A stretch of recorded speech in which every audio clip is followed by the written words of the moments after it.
Estos teléfonos tienen, estoy de muy buen humor y estos teléfonos tienen la capacidad de ponerme de malas, cabrón. Le dicto, lo borra, le vuelvo a dictar, lo borra, no quería dar. ¿Cómo están? Un día intenso, intenso, intenso. Voy a regresar ahorita. Decidí venir acá a la casa a transmitir. Estoy dándole seguimiento aquí a distancia, pero sí quería platicar con ustedes. Ya iba a salir a hacer la videocharla, pero se atravesó un tema fuerte, también fuerte, y fue importantísimo que me quedara. No puedo platicar porque ya saben que el INE todo me lo prohíbe. Dos cosas vamos a hablar rápidamente. Primera, hoy en la Cámara de Diputados se erigió en jurado de procedencia, que es una de las facultades que la Cámara de Diputados tiene. La derecha, a través de los medios de comunicación, han vituperado el fuero, lo han satanizado, lo han escarnecido. Han dicho que el fuero es el responsable de la impunidad y hoy se demuestra que no es así. Justo hoy se demuestra que no es así. Porque el fuero constitucional, como lo he comentado, no es un fuero en sentido estricto. ¿Qué quiere decir eso? Un fuero es que tienes tribunales especiales para juzgarte. Tienes fuero militar, solo puedes ser juzgado por los tribunales militares. Tienes fuero eclesiástico, como había en el siglo XIX en México y en muchos países de América Latina y del mundo católico sobre todo.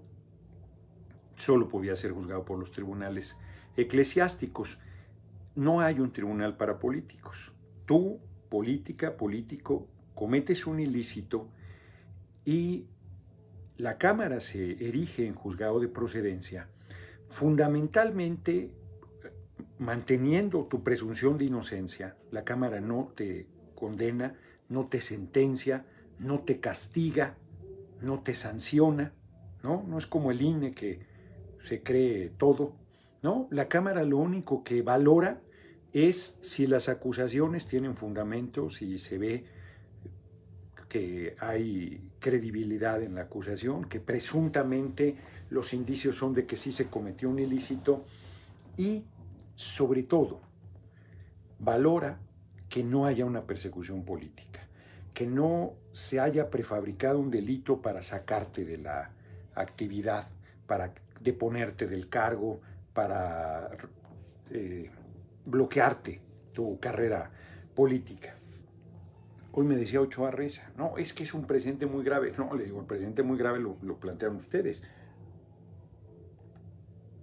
Cuando en 2005 le inventan un delito al hoy compañero presidente, y deciden actuar de manera facciosa para sacarlo de la carrera presidencial, pues es una perversidad de usar la Cámara de Diputados como juzgado de presidencia para una represalia política.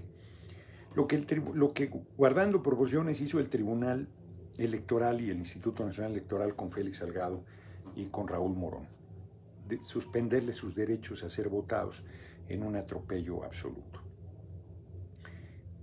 Pero acá ni siquiera en un poder de la República, sino un puñado de burócratas grises. Bueno, nosotros nos erigimos en juzgado de procedencia y los paneaguados querían equiparar el desafuero de López Obrador con este. Nosotros no tenemos consigna ni tenemos persecución política. Acabo de ver 4 minutos del video de Cabeza de Huevo porque que a ver quién lo aguanta completo, manos. Es una tomada de pelo el asunto, es una majadería, un insulto a la inteligencia. Mientras que al compañero presidente, que era jefe de gobierno, le impidieron el uso de la máxima tribuna, se lo impidieron. Le pusieron una tribunita y pedorra abajo, donde estaban hoy, en la parte acusadora, pero la representante de la Fiscalía General hizo uso de la tribuna. Y si el abogado de Cabeza de Huevo no hizo uso de la tribuna fue porque estuvo a distancia, de manera telemática, usó, digámoslo así, la tribuna virtual. Pero si hubiese estado ahí, hubiera subido a la tribuna igual. Fíjense qué trato deferente y diferente, correcto. Cabeza de Huevo, a diferencia del compañero presidente, cobardemente no fue a defenderse, mandó al abogado que le paga millones de pesos, que es fue abogado de Raúl Salinas, fue abogado de Óscar Espinosa Villarreal, fue abogado de Mario Marín, fue abogado de otro ampón así. Y bueno, ahora de cabeza de vaca. Nunca el abogado Aguilar Sincer, que viene una ilustre familia de abogados, nunca habló persecución política. Lo que él dijo tramposamente, que es lo que tramposamente dice el gobernador de Tamaulipas, es: me acusan de no haber pagado 6 millones de pesos en impuestos, y no es cierto. No, lo acusan de delincuencia organizada y de lavado de dinero. Y la sección instructora, que no es juez, determinó que los elementos que tenían le daban duda, y en derecho dice que frente a la duda fundada te decantas por la presunción de inocencia, pero no es juzgado. Entonces lo único que hizo la sección instructora es decir: estos delitos la Fiscalía los reclama, pero por eso no lo desaforamos. Nosotros creemos que hay elementos en evasión fiscal equiparable. Bueno, y entonces tramposamente ellos dicen que solo hay un delito. No, la Fiscalía lo está persiguiendo por esos, y ahora sí que como los pronósticos deportivos, más lo que se acumule en esta semana. Nosotros bastó un delito, bastó uno para decir: sí parece que hay elementos. Es un tipo, es un ampón peligroso, y que se vaya a hacer frente a la justicia. No lo condenamos, no lo sancionamos, no lo juzgamos, no violentamos su presunción de inocencia. Él tiene que ir a defenderse con su abogado millonario ante el juez. Segundo, confunden a la gente, inclusive algunas legisladoras, legisladores con poca experiencia, que va al Congreso de Tamaulipas. Al Congreso de Tamaulipas va la información: ese señor está desaforado y lo van a meter a la cárcel. Tomen las medidas que hay que llevar a cabo, que es que pues nombrar un interino en el momento que sea apresado. Eso es lo que tiene que hacer el Congreso de Tamaulipas. El Congreso de Tamaulipas, totalmente controlado por cabeza de vaca, lo que hizo fue presentar una controversia constitucional que no tiene ninguna posibilidad, la va a desechar la Corte. Entonces, ¿para qué la presentan? Para ganar tiempo. Por lo pronto, no lo puedes detener, porque así como el INE dijo: te damos 48 horas para registrar candidato, y en el momento que tú metes al Tribunal Electoral la impugnación se detiene, es 48 horas no caminan, no se deben cumplir, porque estás impugnando la decisión. De igual manera, el Congreso de Tamaulipas, al acudir a la Corte, fíjense, el Congreso de Tamaulipas hizo una ley, una vez que supo que lo íbamos a desaforar, hizo una ley especial para decir: nosotros tenemos facultades para desaforar, y somos los únicos que tenemos facultades. No las tienen. La Constitución no las da a la Cámara de Diputados Federal. Y entonces hicieron su ley, la aprobaron por todos de acuerdo, incluida una diputada de Morena, de 19 de mayoría el PAN y una de Morena. Pues todos votaron a favor de esto. Y la Cámara metió una controversia constitucional, y entonces la retiraron, porque sabían que era ilegal, que le iba a dar palo la Corte a esa determinación. Bueno, pues ahora vuelven a hacer una chicanada, le llaman en derecho, una triquiñuela para ganar tiempo, de meter una controversia constitucional cuestionando la validez de nuestra decisión en cuanto a facultades para hacerlo. La Constitución dice que tenemos facultades, la Corte va a decir: tienen facultades, está en firme la decisión, está desaforado. Y en ese momento la Fiscalía lo puede detener por los delitos que presentó, o más o menos, o inclusive otros, porque ya no tiene fuero, y entonces al no tener fuero, pues te pueden acusar de lo que tengan elementos. O sea, el fuero, tú no tienes fuero por cada delito del que te acusen. No, tienes fuero para evitar que seas víctima de represalia, de persecución política del presidente, como se duele cabeza de huevo. Él dice que es una persecución del presidente. Es ridículo, no somos lo mismo. Lo dije muy claro. Lo digo muy claro. Entonces, no hay ninguna persecución. ¿Por qué? Si cabeza de vaca no significa nada. Nada. Peligro que fuera candidato a la presidencia de 2024, por favor. O sea, por favor. Son unos zampones. Hubo un compañero que dijo: después de la amenaza a Mari Carmen, yo tenía dudas, después de la amenaza a Mari Carmen hay que votar el desafuero, porque son prácticas gangsteriles. Amenazar a un legislador, legisladora, es además de una cobardía, pues es una práctica gangsteril.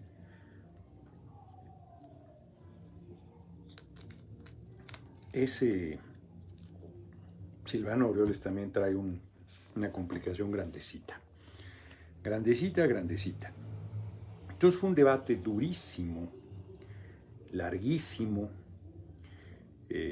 No he visto las crónicas, pero ahí están los videos circulando. Y la verdad es que, pues no, ya saben que no puedo hablar del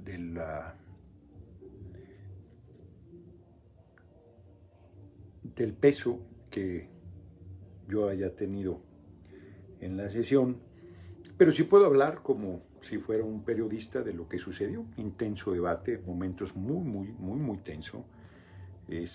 La verdad es que es un procedimiento pues que es muy fuerte, porque si bien no sentencia, en el momento que te quitan el fuero, pues ya estás con un pie en la cárcel, porque el cuerpo colegiado, que es la Cámara de Diputados, esa soberanía, decide que todo indica que sí tienes responsabilidades. No te sentencia, pero dice, pues sí tienes que hacer frente a la justicia. Me decía, insisto, Ochoa Reza, no, es que es un presidente muy grave. Y mira, yo no soy abogado, pero es como los jurados en Estados Unidos. Tú oyes al fiscal y te convence y tal, y revisas y ves, y dices, no, yo creo que sí. Y ahí ni siquiera, ahí sí lo sentencias. ¿Quién sabe por qué me dio un dolor en la espalda? Ahí sí se va a la cárcel, el jurado de ciudadanos lo decide. Nosotros no decidimos su culpabilidad, porque si todo lo que alegan lo hacen valer ante el juez y además el Poder Judicial está del lado de ellos y siempre se dobla ante el dinero, y el tipo dijo la representante de la Fiscalía, 951 millones de pesos en propiedades, con una tranquilidad que dicen que tenían un departamento que vendieron de 42 millones de pesos, 42 millones de pesos, cuando la gente, no, ahí sí de verdad, son de una desvergüenza. No ha sido más que político, él no ha tenido cargos bien pagados, senador, sí, ganaban bien, 500,000 pesos mensuales por 6 años, multiplíquenle, son 6,200,000 son 6 millones al año, pon que no gastaras nada, en 6 años 36 millones. Sí, esa es una de las propiedades y ahí lo agarraron no por esa propiedad, sino porque no pagó los impuestos. Él dice que sí los pagó. Bueno, pues hay 6 millones hay de diferencia. Les parece muy bien a los paneaguados que por 12,000 o 19,000 pesos te quiten una candidatura, pero les parece muy mal que lo desafores por 6 millones de pesos. Pero insisto, la sección instructora dice, no prejuzgamos, igual y tiene razón la Fiscalía en lo de lavado de dinero y crimen organizado, pero en los elementos que nosotros vimos, pues tuvimos dudas, e insisto, ante dudas fundadas te inclinas por la presunción de inocencia, eso establece la ley. Pero no hay un juicio, no es aunque es un juicio de desafuero, no es un juicio en el sentido estricto. Espero, a pesar de lo reiterativo, o por eso, estar siendo claro. Insisto que el Congreso de Tamaulipas no tiene ninguna facultad sobre el tema. El Congreso de Tamaulipas es informado para que decida en su momento la sustitución y vaya preparando el proceso de elección del sustituto. Eso es lo que tiene que hacer el Congreso de Tamaulipas, por eso se le informa, no se le informa para ver si está de acuerdo o no. No es el Congreso de Tamaulipas órgano revisor de la Cámara de Diputados, o sea, hagan el bicho favor, eso es ridículo, no es así, de ninguna manera. Esa facultad lo pueden buscar en la Constitución de Tamaulipas, no la tiene el Congreso de Tamaulipas, pero sobre todo la tendrían que buscar en la Constitución Política de los Estados Unidos Mexicanos, y a los congresos locales no les dan semejante atribución. Imagínense que puedan revisar las decisiones del Senado, de la Cámara de Diputados. Pueden en lo que se le llama constituyente permanente, pueden sí votar en favor o en contra de una reforma constitucional y se requieren la mitad más uno de los estados para que la reforma constitucional sea válida, pero no tienen ninguna facultad de revisión. Pueden aceptar o rechazar la reforma constitucional, pero no tienen ninguna facultad de revisión de ninguna decisión que tome el Congreso mexicano, conformado por el Senado y por la Cámara de Diputados. si ustedes observan, hoy además Acción Nacional cometió el error de no hacer una argumentación jurídica, porque la argumentación política, ¿qué es la que da cabeza de huevo? No, yo no violé a nadie, no, pues tampoco Félix Salgado. Así como cabeza de huevo tiene presunción de inocencia, lo tiene Félix Salgado. Y además se echó para atrás la persona, salen que 5, mienten, les digo, violó a un niño, o sea, abusó sexualmente de un joven de 15 años, aparentemente, el diputado Saúl Huerta. ¿Qué es abusar sexualmente? Tocar, eso es abusar sexualmente. No, violar es una cosa todavía más fuerte. No estoy diciendo que sea menor, es muy grave, pero es como decir, bueno, son 2 delitos de una gravedad ambos, pero la violación es de una gravedad absoluta. El otro no es relativa, es muy grave, pero es menos grave que la violación. Bueno, y no un joven adolescente de 15 años, no es un niño. O sea, no es, tampoco es, no estoy diciendo que esté bien, que pues, no está mal ninguna de las cosas, pero sí, no es lo mismo alguien de 15 que alguien de 8, que alguien de 7, que alguien de 5, que alguien de 4, que alguien de 2. O sea, son niveles de gravedad adicional. Y estos derechosos pues, perversamente tuercen, tergiversan, ¿no? Violadores, abusadores de niños, la chica. Pues no, primero, pues, pero además, en el caso de Saúl Huerta ya inició el proceso de desafuero, ya inició. Y en el caso de Félix no hay ninguna petición de la Fiscalía de Guerrero de que se ha desaforado. Es más, como ya no va a ser candidato a gobernador de Guerrero, ya no le van a mover nada. Como ya iba a ser candidato, dejaron de moverle, y como ya no va a ser, no va a pasar absolutamente nada. Porque era una evidente utilización política del asunto. Pero a Raúl Morón ¿a quién violó? Y se lo chingan. Entonces, son unos hipócritas. Están, pues, en el debate. Se subieron gente muy majadera, muy majadera. Ellos sí son majaderos, para que vean. Que tú cuando le dices corrupto a un corrupto, pues no estás diciéndole ninguna majadería. Pero, pueden seguir. Fue una larga sesión, larga, de varias horas. Empezó a las 11 en punto, a haber terminado como a las 5 de la tarde. Una sesión de muchas horas de tensión y de discusión. Hubo intervenciones realmente notables, y pues cabeza de huevo tiene sus días en libertad contados. Y Calderón para allá va, él no tiene fuero, así es que, y Silvano Aureoles, el error que cometió, yo ya sabía que Silvano había mandado el mensaje a través del teléfono de su secretario particular, yo lo sabía desde ese día, pero sabemos perfectamente que él fue.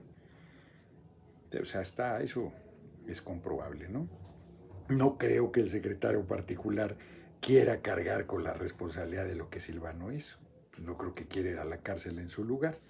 Va a tener que confesar, no, pues yo le presté mi teléfono a mi jefe y él fue el que mandó el mensaje, pues ni modo que él apechugue una cosa de esa naturaleza. El mensaje está, ¿no? Van a decir que fue su secretario particular el que la amenazó. No. Previo, y si es necesario vamos a presentar al testigo que le habló, a quien le habló, para que verbalmente amenazara. Le pasara el mensaje de la amenaza a la diputada Mari Carmen, lo vamos a hacer, Bernal, lo vamos a hacer. Hay una amenaza de Silvano a través de un tercero que pasó el recado antes de que votara la diputada, y está la amenaza ya que votó encabronadísimo diciéndole, pues no te la vas a acabar. Como dicen en la colonia, en el barrio, chiquita no te la vas a acabar, ¿no?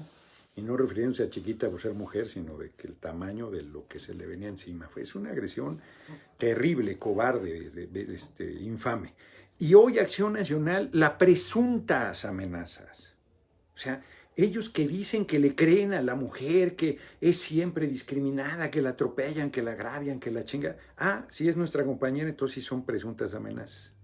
Si es acusaciones en contra de compañeros nuestros, hay que creerles, pero si nosotros decimos hoy amenazó al gobernador, a presuntas amenazas. Y su solidaridad de dientes para afuera un par de veces. Un diputado de Yucatán que es un miserable, un enano político, fue el que habló, nadie más, ¿eh? Nadie más.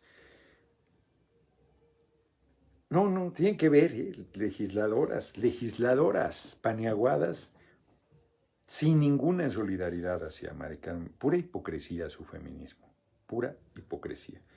Una sesión, insisto, intensa y muy importante, porque el pueblo de Tamaulipas se va a librar de un amponazo. A mí se me olvidó comentar, lo comento aquí, que hace unos días fue asesinado a golpes en su casa en Ciudad Victoria, capital de Tamaulipas, el candidato a diputado local del Verde.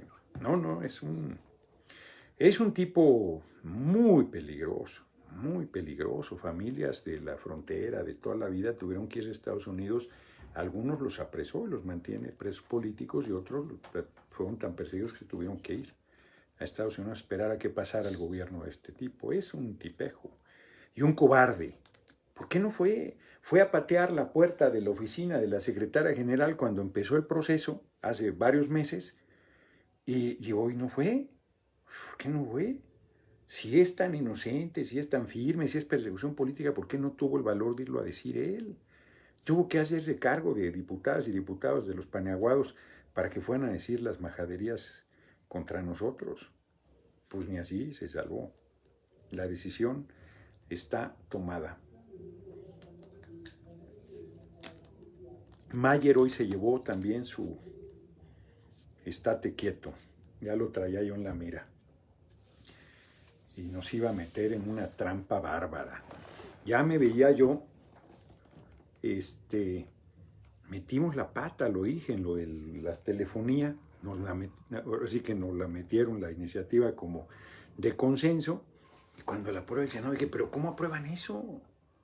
No era que regrese, ¿cuál regrese? Ya se había aprobado en la Cámara de Diputados, los compañeros ahí de las comisiones, oigan, cabrones, pues hoy Mayer nos llevaba una de consenso, así que no, para apoyar a los artistas y a los autores intelectuales.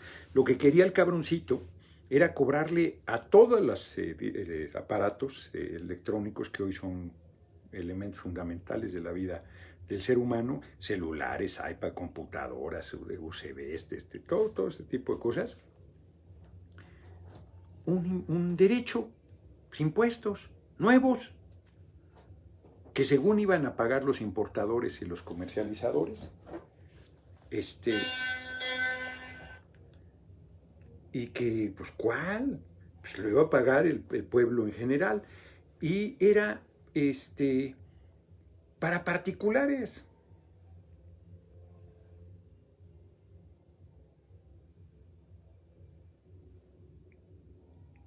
Ahí está, para particulares. Entonces, imagínense, el compañero presidente hizo el compromiso de no cobrar impuestos ni nuevos derechos. Y este cabroncito metió por la puerta trasera ese cobro y no era para el Estado mexicano, era para manejarlo asociaciones civiles. Qué bonito, con el pretexto de ayudar a los artistas y creadores. Nada. De buenas intenciones está empedrado el camino del infierno, entonces estuvimos a punto de meter la pata en serio, no nos lo íbamos a acabar a un mes de la elección, no nos íbamos a acabar la madriza de que no iba a haber nuevos impuestos, miren lo que hace Morena y sus aliados, que no, era una barbaridad. Les comento,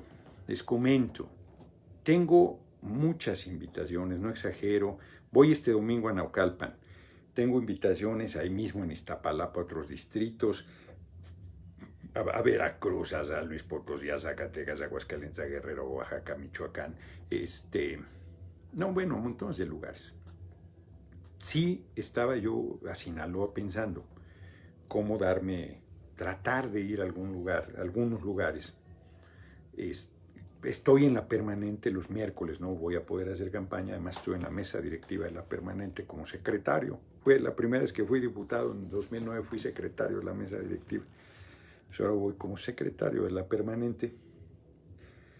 Y entonces los miércoles no puedo. mañana reinicio en Iztapalapa. Entonces tenía que ver cómo organizarme. Pero tenía muchas alertas de que no podía hacer eso. Ya vi que sí puedo hacerlo. Pero, hay un pero grandecito, que es una interpretación. Alguien me dice que fuera de mi distrito, si no son aledaños, no tengo por qué, no me afecta en los gastos de campaña. Y que tengo que ir, no decir que soy legislador y no llamar a votar. Una locura, ¿no? Pero además hay quien cree que el INE puede interpretar que los eventos a los que voy, sí voy como candidato, y que entonces la mitad del costo es para mí y la mitad, por ejemplo, si voy a apoyar al candidato a gobernador candidata a gobernador de Sinaloa, el evento al que vaya, la mitad yo lo absorbo, o sea, a mí me lo carga el INE, aunque yo no pague ni un centavo, y la mitad es para la candidata a gobernadora. Y yo tengo un límite de gastos de campaña de 1.600.000 pesos. No voy a salir, ya decidí, el INE me quiere chingar, va a hacer todo por quitarme la candidatura o el cargo. Yo no estoy haciendo nada ilegal, es mi derecho a apoyar, es mi derecho a llamar a votar, es mi derecho. Cada vez más compañeras y compañeros me llaman, pues viendo la influencia, el peso político, la importancia de la tarea que estamos realizando. Y entonces, pues a mí me gustaría apoyar, no puedo ir. Lo que voy a decir es un montón de videos, ya hice un video genérico y voy a hacer videos apoyando a compañeras y compañeros que me lo están solicitando. Les pido a todas y todos su comprensión, pero ¿para qué me arriesgo? Yo tengo que hacer la peor interpretación, la más desventajosa a mi persona, porque esa es la que va a usar el INE, la que me haga más daño. ¿Para qué le hago yo al vivo si sé que me quieren chingar? Me encantaría apoyar a muchas candidatos, a gobernadores, alcaldes, a diputados locales, diputadas federales. No puedo ir, les pido una disculpa, pero ni moverle al asunto. Así las cosas, pues estos son los temas que quería hablar.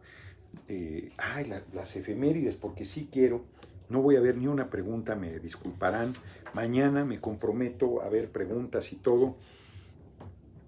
Hay cosas que vale la pena compartir de las efemérides que me permite abordar un poco más de cosas. En 1812, López Rayón, que era el secretario particular, dice Mónica, de Hidalgo, del cura Hidalgo, cuando pues, el cura Hidalgo se van hacia el norte después del desastre de la batalla, ¿cómo se llamó esa batalla? Cerca de la Ciudad de México perdió, y luego en un pueblo del Estado de México muy bonito que hay camino a Querétaro, Aculco creo que se llama, le pusieron otra chinga, y ahí se fue yendo derrota tras derrota hasta que los traicionaron, los apresaron y se los llevaron a fusilar, a juzgar y a fusilar a Chihuahua. Pues López Rayón era el particulero y quedó como líder hasta que Morelos, con su genio militar y su presencia, fue reconocido como el líder de la Revolución de Independencia. Pero en 1812 López Rayón fue el que hizo los primeros elementos constitucionales, los primeros barruntos ya de México como nación independiente. Había hecho en su momento el cura Hidalgo la Declaración de Independencia, la abolición de la esclavitud, y luego en 1813 el gran Morelos hace los sentimientos de la nación y el constituyente de Apatzingán.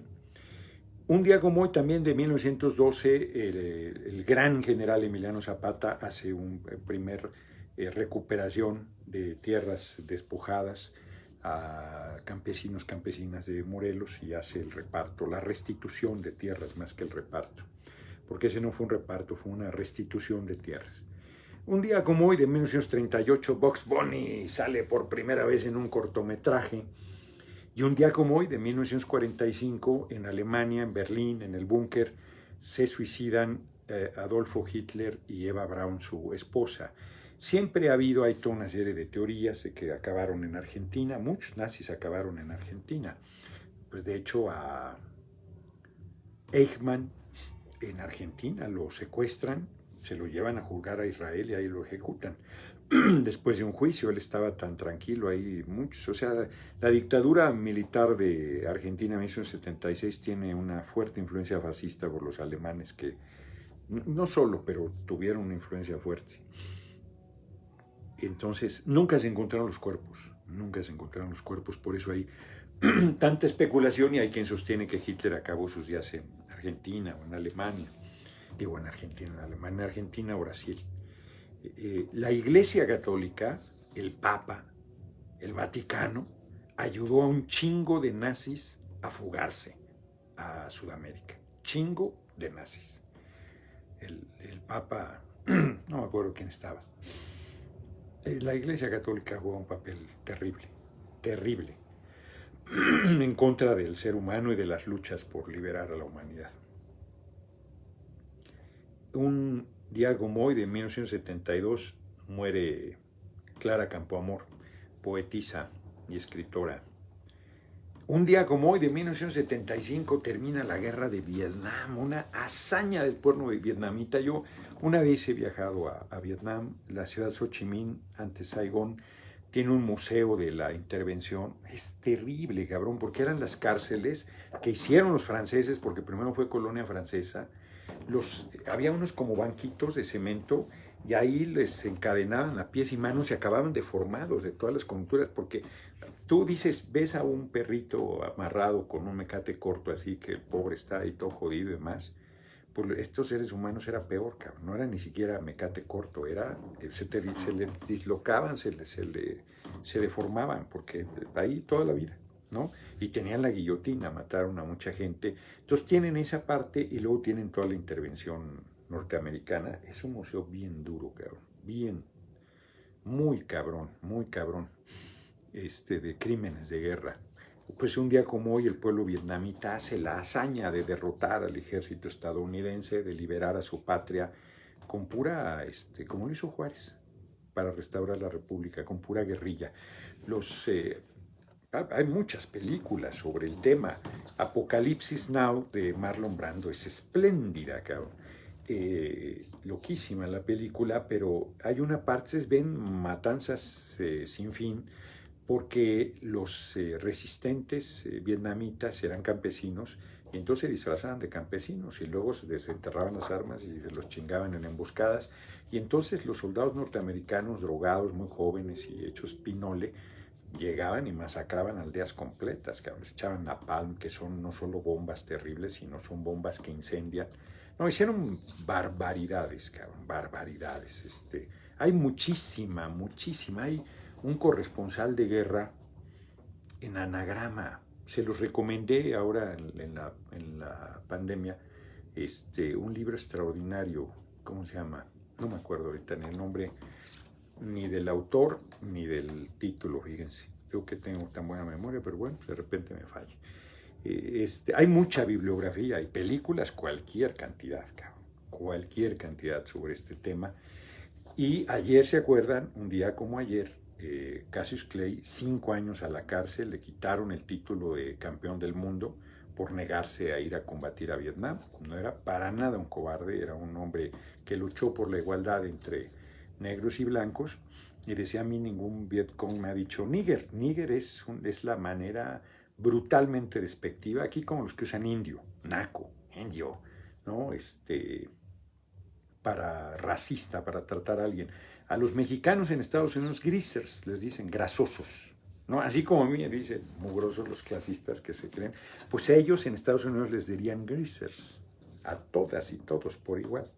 O sea, si creen que por ser menos morenos y tener un poco de lana, no, son greasers. Para los racistas norteamericanos, un mexicano es un greasers, un grasoso, que es el equivalente a mugroso. Para que se eduquen, por cierto, los que se creen el botijón de Paco Calderón criticando al gringo de Ackerman y le pone Cartoon Calderón a su cuenta de Twitter. Es un cretino, un mentecato. Y en 1977,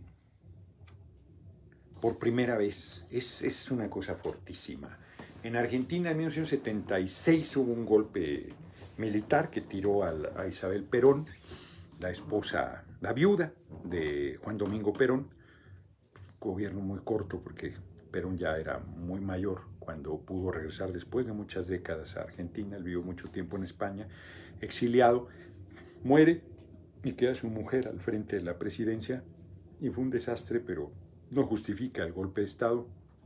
Represión brutal, muchísimas jóvenes y jóvenes, 30,000 argentinos asesinados, desaparecidos, terrible, o sea, a las mujeres embarazadas las llevaban hasta en un lugar, las hacían parir, les hacían que mandaran una carta a su familia que estaban bien, que había nacido una niña, un niño, y las mataban. Y al niño, a la niña, al bebé, se lo entregaban a gente de la oligarquía o de la propia dictadura militar que no habían podido tener hijos. Unos hijos de la chingada, terrible. Les he dicho que el Museo de la Memoria de la escuela, de la ESMA, donde torturaban, no, yo salí muy lastimado de ahí, así de veras, a moco tendido llorando, está cabrón, es muy fuerte. Bueno, un día como hoy, de 1977, por primera vez, madres de desaparecidos, las madres de la Plaza de Mayo, es una plaza, no, el Zócalo es enorme, la Plaza de Buenos Aires, tú piensas que es muy grande, es chiquita. Está la Casa Rosada, que es chiquita también, su catedral, que es chiquita. No, México es grande, México es grande en todos los sentidos. Argentina es un país, yo le tengo mucho, a mí me gusta mucho. Y fuera un granero del mundo, que en realidad era de Europa, vendían carne y trigo a Europa. Su metro es de 1909, les he dicho. Yo iba a Buenos Aires, me metí al metro de Plaza de Mayo al Congreso, porque era un metro de museo, cabrón, con las agarraderas de porcelana, el piso de madera, traqueteada, era una maravilla, y los cretinazos de los porteños permitieron que sacaran. Funcionaba, hace 5 años funcionaba, desde 1908. Y los mandaron a la chingada y metieron unos trenes nuevos, una tontería. Bueno, pero el tema es, la Plaza de Mayo es chiquita.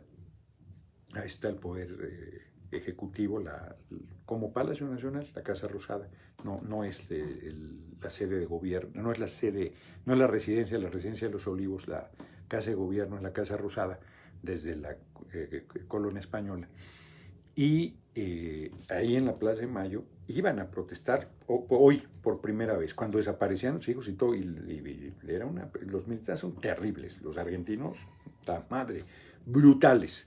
Y las madres con un valor, con sus pañuelos blancos, con el nombre de sus hijos, y luego se convirtieron las abuelas, porque pues fueron décadas de lucha. Todavía esa organización existe, acabaron teniendo librerías ahí. Buenos Aires hay montones de librerías.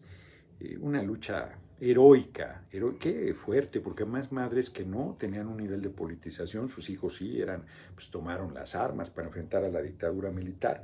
Fueron terribles al hijo de Rodolfo, a la hija de Rodolfo Wash, leí por ahí el artículo, cumplía ese día 23 años, 24, y la matan en un intento de detenerla, ¿no?